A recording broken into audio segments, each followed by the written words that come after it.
20 years ago, in 2006, a small group of determined individuals came together with a simple but powerful vision to ensure that persons with albinism would no longer live in the shadows of discrimination, exclusion, and misunderstanding.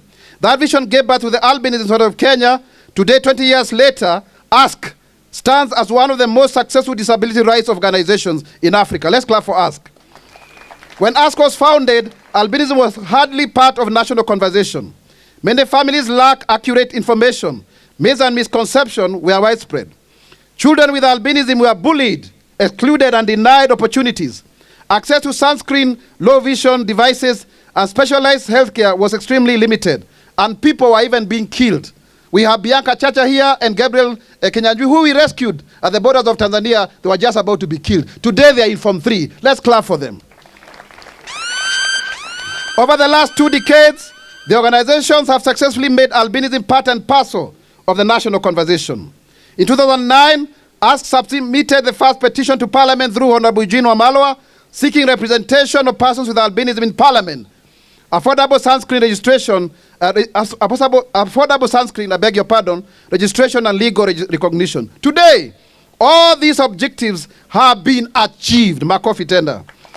Through relentless advocacy for the last 20 years and awareness creation, ASK has helped secure greater respect, recognition, and dignity for persons with albinism. The organization has played a critical role in saving lives. Many of us remember those dark periods across East Africa where people with albinism were being killed for their body parts. Criminal networks spread myths that skin of persons with albinism could attract wealth and power. This increasingly led to killings of innocent men, women, and children with albinism. We've worked tirelessly with governments, security agencies, and international partners to rescue people, including the ones that I mentioned, and Robinson Mwaura. We thank God they're all alive. Through our 5 programs, Imarisha Masomo Initiative, we've been able to educate hundreds of learners.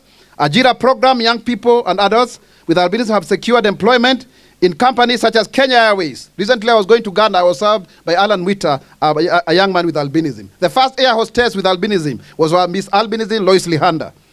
Carrefour, you were served by people with albinism there. Absa Bank, NCBA, like our good lawyer, this young man, who is, what's his name? I forget now. Inapotea kwa sababu ya kuongea speech hapa. Shoprite and L'Oreal, Andrew Ngunde is the name. And other blue chip organizations, as well as various government ministries, departments, and agencies. And we thank the Public Service Commission for employing many people with disabilities. Inclusion is not charity, but development. When a child is denied education because of discrimination, Kenya loses talent. When a qualified individual is denied employment because of prejudice, Kenya loses productivity. When a capable leader is excluded because of stereotype, Kenya loses innovation. The government, therefore, remains committed to advancing disability inclusion, strengthening legal protection against discrimination, and ensuring that persons with disabilities, including those with albinism, are fully integrated into our national development. But government cannot do this alone. We call upon parents to nurture and support children with albinism, teachers to create safe and inclusive learning environments, and employers to focus on competence and merit. We call upon religious leaders to teach right, to have the right kind of values so that there is no discrimination, and community leaders to challenge harmful practices. The media also to tell positive stories of persons with albinism, not just when they are heroes or zeros. Even normal lives is a story. And so therefore, young people today, let us not waver. Let us not look back. Let us believe in ourselves. Let us believe that 80 years ago, the vision of those who started this school knew that one day, we shall also have a person with disability as the president of the Republic of this Kenya. We've climbed so many, but we are still daring because disability, nothing without us, nothing about us. Amujui hiyo maneno, nothing about us. Lakini tumebadilisha hivi juzi, tunasema nothing without us. Sema hivyo, nothing. That is to mean everything that you do, you must be included. Thank you very much. Kenya itainuka, Kenya itasimama, Kenya itanawiri kwa moja na uzalendo. Mimi ni Mkenya mzalendo. Je, wewe Mimi ni Mkenya mzalendo daima. Asanteni sana. Happy 80th anniversary. Happy International Albinism Awareness Days. Happy 20th anniversary for the Albinism Society of Kenya. This year's theme, Proudly in My Skin, celebrating all skin tones, is both powerful and timely. It reminds us that diversity is strength. It reminds us that dignity does not come from appearance, but from our shared humanity. And it reminds us that every child, regardless of their color or genetic condition, deserves the opportunity to live safely, learn fully, participate equally, and dream without limits. The government has been giving 100 million shillings for the last 13 years, a total of 1.3 billion to albinism cause. Makofi kwa serikali ya Kenya.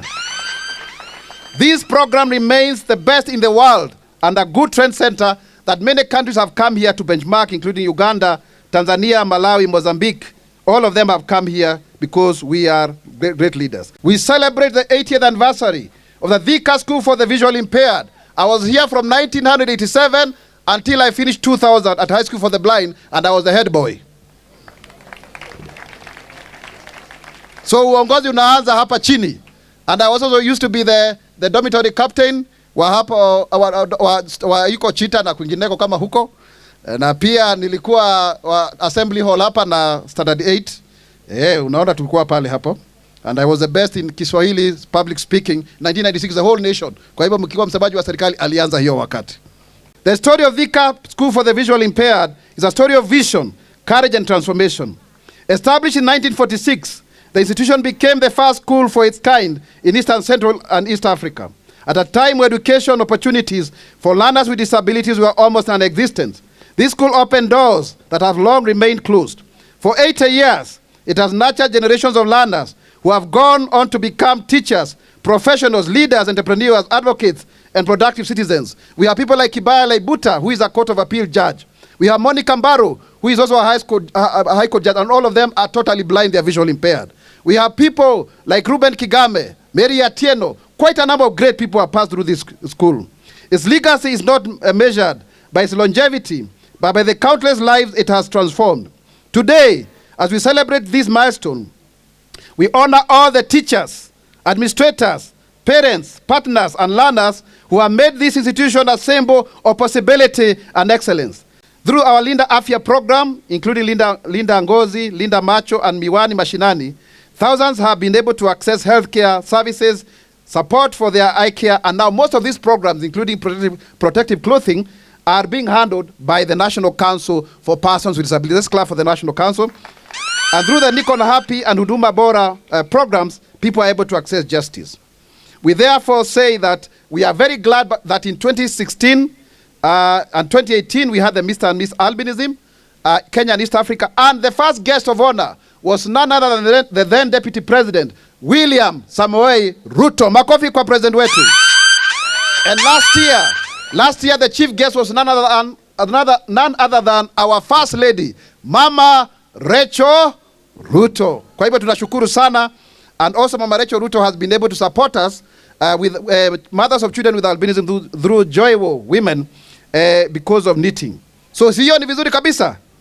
So we continue to champion our rights at the Pan-African Parliament, at the EU Parliament, Japan, and even at the UN itself. These efforts have contributed to the adoption of the Africa Union Plan of Action on Albinism 2021-2031, and we are calling the member states to establish and appoint the AU Special Envoy for the rights of persons with albinism. As we celebrate this remarkable milestone, we recognize the extraordinary contribution that this institution has made to our country. Today, in recognition of its rich history, outstanding achievements, and enduring legacy, and in commemoration of the 80th anniversary, I hereby declare Thika School for the Visually Impaired a National Center of Excellence in Special Needs Education.